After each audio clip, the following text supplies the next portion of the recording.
Welcome to the deep dive. Today, we're tackling something, well, incredibly common but often misunderstood: anxiety. Yeah, anxiety. We've got this great chapter from a psychiatric nursing textbook to guide us. Think of this as your shortcut to really getting it. Getting anxiety, yeah. What's normal, what's maybe not, how it shows up, and importantly, what we can actually do about it. Exactly. So whether you've just felt that knot in your stomach before a big presentation, or maybe you're dealing with something more persistent, we're going to try and break down the essentials, keep it clear, structured, maybe offer a few surprising insights. Hopefully, we want that aha moment, but without getting totally bogged down in jargon. Right. So our mission, if you will, is pretty clear. Help you tell the difference between everyday, maybe even helpful anxiety and the kind that becomes a problem. We'll look at different levels, touch on defense mechanisms, those unconscious things we do, Oh, yeah, those are fascinating. and then dive into specific anxiety disorders, OCD, and wrap up with what actually works treatment-wise. And it's all based on solid info from that textbook chapter, so it's evidence-based stuff we're talking about. Okay, let's jump in. At its core, what is anxiety? Well, think about that feeling of unease, Yeah. that sense that something's just off. That's anxiety. Okay. It's got the psychological part, the worry, the dread, but also a very real physical side, like your heart might race, muscles get tense, that kind of thing. Right, and people often mix it up with fear, don't they? They do, but the key difference is usually the threat. Fear is typically a response to something definite, something happening right now, like nearly getting hit by a car. Yeah, very immediate. Anxiety. Yeah. That often bubbles up when the threat is less clear, maybe something in the future, or even, well, you don't quite know what it is. So worrying about a test next week, even if you're prepared, that's more anxiety. Exactly. The spider dropping on you is fear. The worry about the spider maybe being there is anxiety. Gotcha. But the chapter mentions normal anxiety, so it's not always bad. Not at all. Normal anxiety is, believe it or not, pretty vital. It's adaptive. How so? Think about it, that little bit of pre-deadline stress. It gets you moving, right? It motivates you. True. It's the energy that pushes us to prepare, to change things, maybe even to improve. It's like an internal nudge saying, pay attention here. Okay, so a bit of nerves can actually be productive, like that buzz before you go on stage or something. Precisely. Now, what about acute anxiety? That sounds a bit more intense. It does. Acute anxiety is usually tied to a clearer trigger, an upcoming interview, waiting for important results, something like that. Oh, okay. It's typically stronger than that background normal anxiety, but it's still linked to a specific event or a potential change. And usually once the situation resolves, the anxiety eases off. So those pre-exam jitters, that's acute. Makes sense. But when does it cross the line into what the chapter calls pathological anxiety? When's it a real issue? That's when the anxiety feels way out of proportion to the actual situation. Or when it just sticks around long after the trigger's gone. Lingers, yeah. Or it starts popping up in situations that are normally fine, safe situations. That's when it really starts messing with your daily life, your work, your relationships, just relaxing. It stops being a helpful nudge and becomes, well, heavy burden. Right, like a constant static interfering with everything. Okay, so it's about intensity, duration, and impact. Now, the chapter talks about 4 levels of anxiety: mild, moderate, severe, and panic. Based on Paplaw's work, right? Yes, building on Sullivan's ideas. These levels help us map out how anxiety affects our perception, our thinking, our behavior. Okay, let's walk through them. Mild anxiety. Mild anxiety. Imagine you're just slightly more alert. Your senses might even be a bit sharper. You're focused. Problem solving is good. You might fidget a bit, tap your foot, mild tension relieving stuff. Sound like being in the zone, maybe, with a little bit of pressure. Exactly. Now, bump it up to moderate anxiety. Yeah. Your focus starts to narrow. You might miss things happening on the periphery unless someone points them out. Okay. Thinking takes a bit more effort, but you can still learn, still problem solve. Physically, you'll likely notice more faster heart rate, maybe quicker breathing, your voice might tremble a bit, more muscle tension. So you're coping, but it's harder work. Concentration isn't as sharp, feeling more agitated. What happens at severe anxiety? Yeah, severe is a big step up. Your perceptual field really narrows down. You might fixate on one tiny detail and miss the bigger picture, or your thoughts get scattered. Wow. Problem solving becomes really difficult. Your behavior might seem more automatic, just aimed at getting some relief from that intense feeling. You might see rapid breathing, feel a sense of doom, maybe even feel a bit detached. That sounds awful, that loss of control feeling. And then the final level is Panic. Panic-level anxiety is the most extreme. At this point, someone can really lose touch with what's real. Confusion, disorientation, maybe even hallucinations. Seriously? Yes. Behavior can become erratic, impulsive, or they might just shut down completely. The body's fight or flight system is just overloaded. It's overwhelming, leads to exhaustion. And the chapter links severe and panic levels to fight or flight, but also freeze, including dissociation. Right. Think of it like this. If the threat feels inescapable, you can't fight, you can't flee, the mind might just check out temporarily. Dissociation is that feeling of detachment. Detachment. Yeah, from your body, your surroundings, your own feelings. It's like observing yourself from outside. It's a protective mechanism, really, a way to cope with unbearable stress. The brain's emergency exit. Okay, now talking about coping, let's shift to defense mechanisms. We hear that term a lot. What are they, exactly? And are they always bad? Defense mechanisms are basically unconscious strategies. Your mind uses them automatically to shield you from painful feelings, especially anxiety, like mental shields. And no, definitely not always bad. We all use them. Some are actually really healthy ways to navigate life's difficulties without getting completely floored. Freud and his daughter Anna Freud did a lot of the early work here. So it depends on how they're used, how much they distort reality. Exactly that. It's about the degree of reality distortion, how they affect relationships, how often you use them, how intensely. The chapter groups them nicely: healthy, intermediate, and immature. Let's start with the healthy ones. Altruism, sublimation, humor, suppression. Give us the quick version. Okay. Altruism. Dealing with your stress by helping others. Think of someone channeling grief into volunteering. Sublimation. Turning unacceptable impulses into something constructive, like channeling aggression into sports. Makes sense. Humor. Using wit to lighten a tough situation, like that person cracking a joke in a tense interview. And suppression. Consciously deciding to put a worry aside for later, like the student focusing on exams before tackling rent worries. Those all sound pretty functional. Managing emotions without causing harm? What about the intermediate ones? Repression, displacement. They sound a bit trickier. They involve a bit more, let's say, reality bending.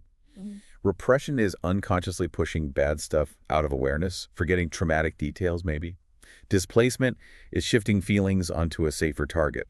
Mad at your boss, yell at your family, not ideal. Yeah, definitely not. Reaction formation is acting the opposite of how you feel, being overly nice to someone you dislike. Right. So somatization is physical symptoms from psychological stress, that headache before a presentation.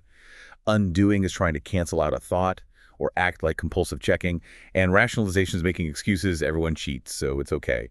You can see how those might offer temporary relief but cause problems long term. Okay, last category, immature defenses. Passive aggression, acting out. These sound less helpful. Generally, yes. They often involve significant reality distortion and aren't very adaptive. Passive aggression. Indirect hostility, like being deliberately late. Acting out. Impulsive behavior instead of feeling emotions, like a tantrum. Dissociation. We mentioned problematic if overused. Devaluation. Putting others down to feel better. Idealization. Putting someone on a pedestal, setting up for disappointment, splitting, seeing things as all good or all bad, no nuance. Projection. Seeing your own unacceptable feelings in others, accusing someone else of being angry when you are. And denial. Just refusing to see reality, ignoring chest pain, denying a drinking problem. Wow, it's quite a range of mental gymnastics our minds can do. Okay, let's transition now to anxiety disorders. What makes anxiety a disorder versus just anxiety? The key is impact, interference. With anxiety disorders, the anxiety is so intense, so persistent, it seriously gets in the way of daily life. Functioning, basically. Exactly. Your ability to work, maintain relationships, just get through the day is significantly impaired. It's way beyond occasional worry. And these aren't exactly rare, right? The stats are pretty high. Very high. Anxiety disorders are some of the most common mental health conditions out there. Yeah. Millions of adults experience one each year, even more over a lifetime. Women seem to be diagnosed more often.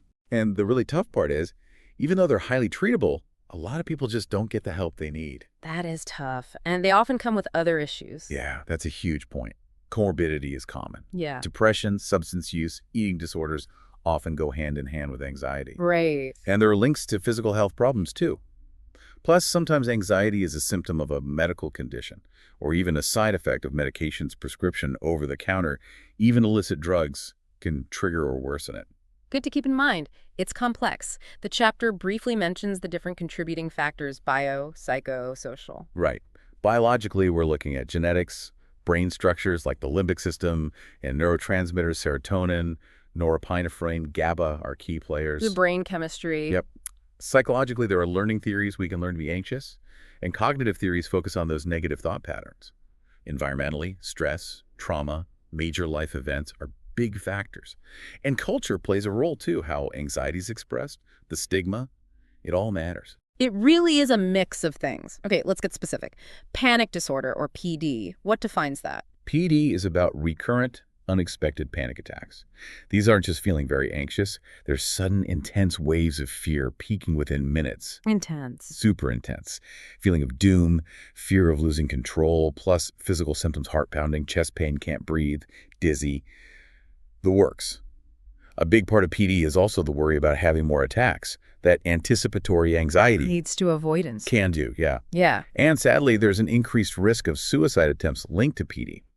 Treatment often involves meds like SSRIs or sometimes benzodiazepines short-term, plus therapy like CBT. Those attacks sound terrifying. What about phobias? We hear that word a lot. Phobias are about intense, irrational fear tied to something specific, an object, situation, activity. It leads to strong avoidance. Oh. The chapter distinguishes specific phobias, heights, spiders, flying from social anxiety disorder, which is fear of social situations, being judged negatively. Right, different focus. Treatment differs too. Exposure therapy is key for specific phobias. For social anxiety, it's more CBT, social skills training. Sometimes beta blockers help with performance anxiety symptoms. Interesting. And agoraphobia, how does that fit in? Agoraphobia is anxiety about situations where escape might be hard or help unavailable if you have panic-like symptoms. Like where? Public transport, open spaces like parking lots, enclosed spaces like shops, being in a crowd, or even just being outside the home alone. It can lead to severe avoidance, really limiting someone's life, often linked with panic disorder. Again, CBT and SSRIs are usually helpful. Okay. Then there's generalized anxiety disorder, GAD. GAD is characterized by excessive worry. Just lots of worry about lots of different things, work, health, family, finances, and crucially finding it really hard to control that worry. Sounds exhausting. It is. It has to be happening most days for at least 6 months and comes with other symptoms. Yeah. Restlessness, fatigue, trouble concentrating, irritability, muscle tension, sleep problems. Medications like buspirone or SSRIs plus therapy are common treatments. Constant worry does sound draining. Okay, let's move to obsessive compulsive and related disorders. OCD is the big one here. Break that down for us. Sure. OCD has 2 core parts. Obsessions. These are recurring, intrusive thoughts, images, or urges that feel unwanted and cause a lot of distress or anxiety. Intrusive thoughts. Okay. And compulsions. These are repetitive behaviors or mental acts that the person feels driven to do, usually responds to an obsession, trying to reduce that anxiety or prevent something bad from happening. Like hand washing, checking. Exactly. Common obsessions are fears of contamination, needing things to be symmetrical, fears of harming someone. Common compulsions are washing, checking, ordering, counting, mental rituals. And it's not just being neat or careful. No, far from it. It's distressing, time-consuming, takes up hours sometimes, and really interferes with life. There's a biological basis involving brain circuits and serotonin, and unfortunately, like panic disorder, there's an increased suicide risk. So it's a cycle obsession, triggers anxiety, compulsion temporarily relieves it, but it keeps going. What about related disorders? Body dysmorphic disorder. BDD involves being preoccupied with a perceived flaw in your appearance, something others don't see or think is minor. But it feels huge to the person. Yes. It leads to obsessive thinking about it and compulsive behaviors like constant mirror checking, skin picking, excessive grooming, seeking reassurance, often focused on the face, skin, hair. There's a lot of shame, secrecy involved. SSRIs, clomipramine, and CBT can help. And hoarding disorder. That's excessive collecting and real difficulty throwing things away, even things with no value. It leads to clutter that makes living spaces unusable, causes distress, often co-occurs with mood or other anxiety disorders, and can be tricky to treat. Interesting grouping. Okay, so for people experiencing any of this, what help is out there? What works? Well, the approach needs to be comprehensive. First step is always assessment, understanding the specific symptoms. For milder stuff, sometimes just good communication, education about anxiety, maybe some basic coping skills can make a difference. Right. But for diagnosed disorders, usually a combination of psychotherapy and medication is the most effective route. Patient-centered planning is key. Let's talk therapy first. What kinds are most helpful?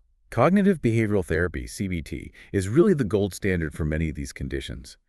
It focuses on identifying and changing those unhelpful thought patterns and behaviors that drive the anxiety. Challenging the thoughts. Exactly. Then there's acceptance and commitment therapy, or ACT. It's more about accepting the difficult thoughts and feelings without struggling against them, and focusing on actions that align with your personal values. Acceptance. Interesting. Mindfulness approaches are also gaining ground.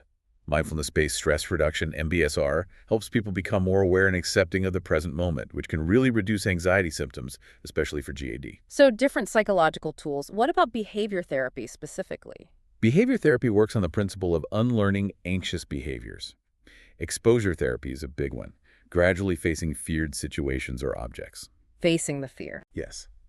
And for OCD, there's exposure and response prevention, or ERP.